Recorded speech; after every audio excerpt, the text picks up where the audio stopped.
everyone, and welcome to our podcast, Power of Words. Thanks for stopping by.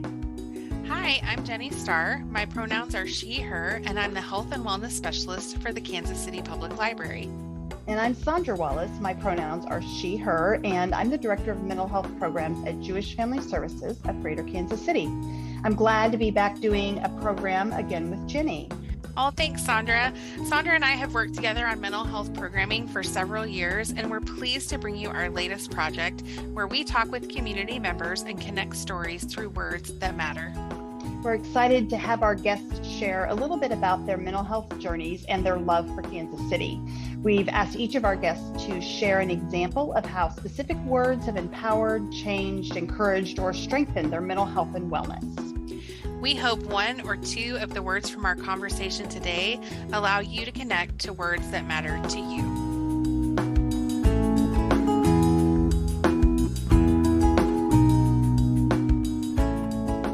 Hi, Sandra. Hey, how's it going, Jenny? It's going all right. How are you doing today? Just great. Thank you. I'm excited to get our podcast launched and share with our listeners what this might be all about.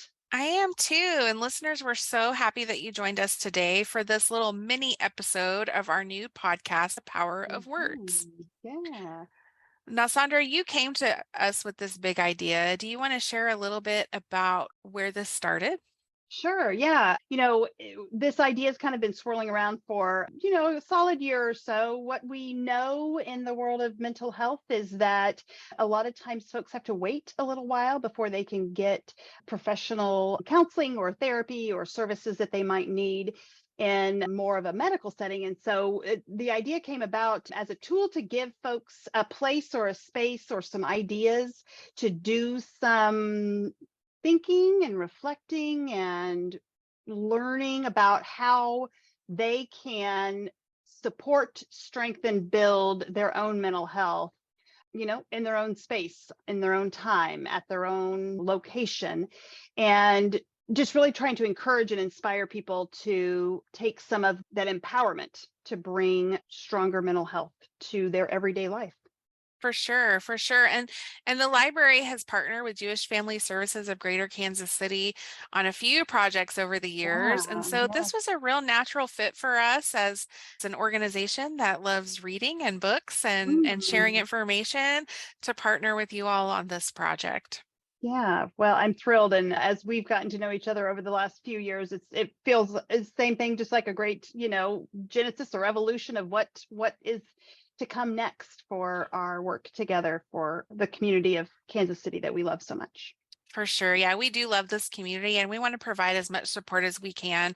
And, whether you're on a waiting list right now for services, which it's quite a few people are on waiting lists right now, or if you're just wanting to kind of strengthen your own mental health in a standalone kind of way, we want to provide some resources to help you do that. And the pandemic brought a lot of challenge to all of us. And so we want to help support good mental health coming out of this. Absolutely, yeah. And just to be completely transparent, Jenny, you and I are not therapists, right? We are educators at our core. And I'm just passionate about just bringing people ideas and education that could help in some way, form, or fashion, right? That the content and the materials that we share are anchored in stories, conversation, resources, education, and not in a formal medical therapeutic approach. What we're sharing is for information and for education and is not a substitute for seeking mental health services or any kind of health services. And so we encourage you, if you need to seek that help, to do so. And we will have some resources in our show notes for you if you're looking for some navigation to get to some of those services. Yeah. So can I jump in, Jenny, and share the words that have so much power and meaning to me? I came across these words many years ago, and it was kind of one of those things that it was like the perfect synergy, perfect space. I felt like it was the perfect book. My mindset was in a space of needing these words. And it really has been a quote, if you will, that has anchored me in a lot of work that I do and conversations that I have. And so I'm pulling a quote from The Whole Brain Child by Dan Siegel and Tina Payne Bryson. The book has been around for many, many years, and he is a therapist and a doctor, Daniel Siegel. So I was on a trip with our family. Our family does every summer takes a family float trip. And it was one of those mornings that I was able to be outside sitting on the river down in southern Missouri. And it was just the perfect morning. Dew was lifting up off of the river, and I was sitting there in complete peace and calm. And I started reading Dan and Tina's book, The Whole Brain Child, and literally on page 11 of the book. So I had just opened it up and started reading this paragraph. I read, imagine a peaceful river running through the countryside. That's your river of well-being.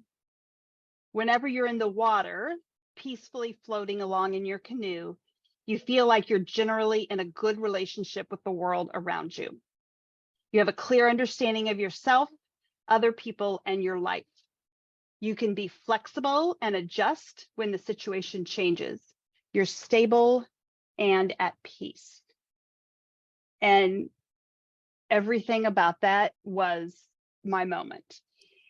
And that was at the start of the day. At the end of the day of our float, we come around this bend and there's trees. And I always am insistent that we stay on the river till the sun starts to set, which is a long day. But, you can always pull over on a bank and just hang out for a while. Yeah. So we come around the bend and the sun is starting to set, and the reflection of the sun down onto the river, I mean, honestly, I've got chills right now just describing it to you all, was the encouragement, the empowerment, the full circle understanding of truly the power of words. Wow, Sandra. Yeah. Wow. That is so cool. Listeners, you're going Thanks. to learn that I'm a little bit woo-woo, as I like to call it, and that I like to find connections and things. And Yeah. just what are the odds that you would be on a float trip on page 11 of a book that had nothing to do with Nothing. rivers, No, and there would be a nothing. passage about a river Yeah. and Yeah. connecting it to your mind? Yeah. And then I was ready for it, right? Like I needed it in order to get grounded, to get centered again. And yeah. Yeah, that's amazing. Yeah. That's amazing. So we'll have that title in our show notes Yeah. in case, listener, you would like to look into it yourself. Check that one Mm-hmm. out. We do have Mm-hmm. that in our collection at the library. Mm-hmm. Mm-hmm. Anything else you want to share about that, Sandra? Yeah, I think just the quote sums up what I really hope for all of our community, that you have an experience that gets you grounded, right? And that quote, I can go back to it when I'm not feeling especially grounded or feeling especially healthy. I have the visualization, I have all the feels, right, from that day. And we really want to be able to have resources and encouragement for folks that you don't have to spend lots and lots of money. You don't have to go and do giant things, that there are the moments and the words that can ground you and bring you stronger and more secure mental health when Yeah. we see it and feel it. Yeah. Mm. Yes. Well, thank Mhm. you for sharing that, Sandra. Yeah, absolutely. I brought a book today. It was written for a different audience. It's a children's book. And the title of it is I Am in Charge of Celebrations. And the Mm. author is Bird Baylor. And this book was written in the 1980s, like 1986. Wow. Yeah. And I'm holding it right now, and I wish I could show everyone the pictures, but they are Mhm. totally 80s, the illustrations. Yeah. Really beautiful though. And Bird Baylor lived in Arizona and was really inspired by Southwest nature. So some of the illustrations kind of look deserty, but I'm just going to read the first 2 pages, which is not very long in a children's book, to kind of set up this book and why I love it. So it starts out, sometimes people ask me, aren't you lonely out there with just desert around you? I guess they mean the bear grass and the yuccas and the cactus and the rocks. I guess they mean the deep ravines and the hawk's nests in the cliffs and the coyote trails that wind across the hills. Lonely? I can't help laughing when they ask me that. I always look at them surprised. And I say, how could I be lonely?